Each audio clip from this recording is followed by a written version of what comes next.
In exercise 2, you will apply LU decomposition to a matrix of some arbitrary size with a rank that is smaller than the smaller of the two sizes of the matrix.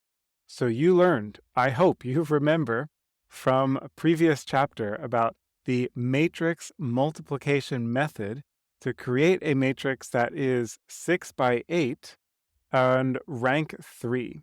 Okay, so I assume you remember how to do that to generate random matrices of any arbitrary rank, subject to the rules of matrix multiplication, of course.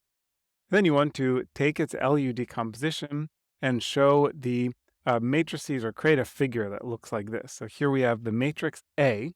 So this is a 6 by 8 rank 3 matrix. And then the LU decomposition is illustrated here. Here is matrix L.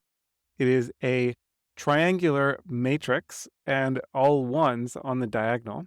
And here we have matrix U. Now it's interesting to see that although the original matrix is rank 3, the rank of L is actually 6. Now, when you look at this matrix, you know that it's rank 6. You don't need to actually compute the rank. You should know it just by looking at it, because a diagonal matrix or a triangular matrix with non-zero diagonal elements has full rank. So this is going to be a rank 6 matrix, which we can tell just by counting 1, 2, 3, 4, 5, 6. So there you go.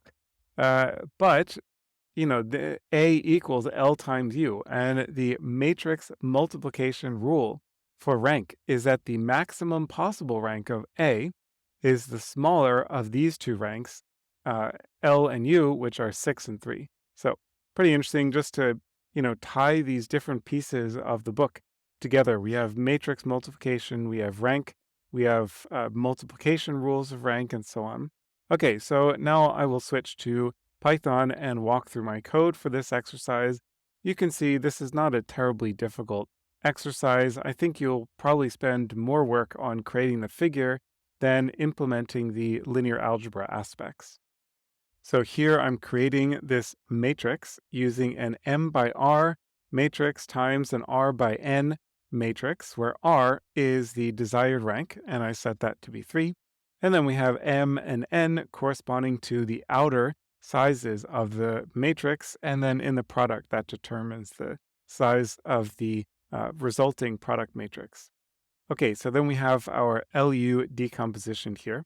Now, in this case, we don't actually care about P. We're not going to use this permutation matrix, so I'm going to have several exercises that are focused on interpreting and working with this matrix P. But right now, we just are interested in L and U. So then here you see, I'm visualizing each of these matrices and showing their rank in the title of the matrix. So then we see, or in the title of the subplot. So here are I can make this a little bit smaller. So, here's now, of course, your figure will look very similar to this. Your titles should actually be identical to this, although the colors will, of course, be different just because of random numbers here. Here's one little bit of extra code. I think I just included this here so you could see that the diagonals are all ones for the L matrix. And that's because, as I discussed earlier in the book, if you want LU decomposition to be unique, then you need to add some constraints somewhere. If you don't add any constraints, then this decomposition is not unique, meaning there's an infinite number of pairs of matrices, lower diagonal and upper diagonal, lower triangular and upper triangular, such that the multiplication of those two will exactly reproduce A. So if we want the LU decomposition to be unique, we need to add some constraints. And one of those constraints that you can add, which is a very popular one to use for a variety of reasons, including the determinant, computing the determinant, which I'll get to in a later exercise, is to constrain L so that its diagonal elements are 1. That makes LU decomposition unique.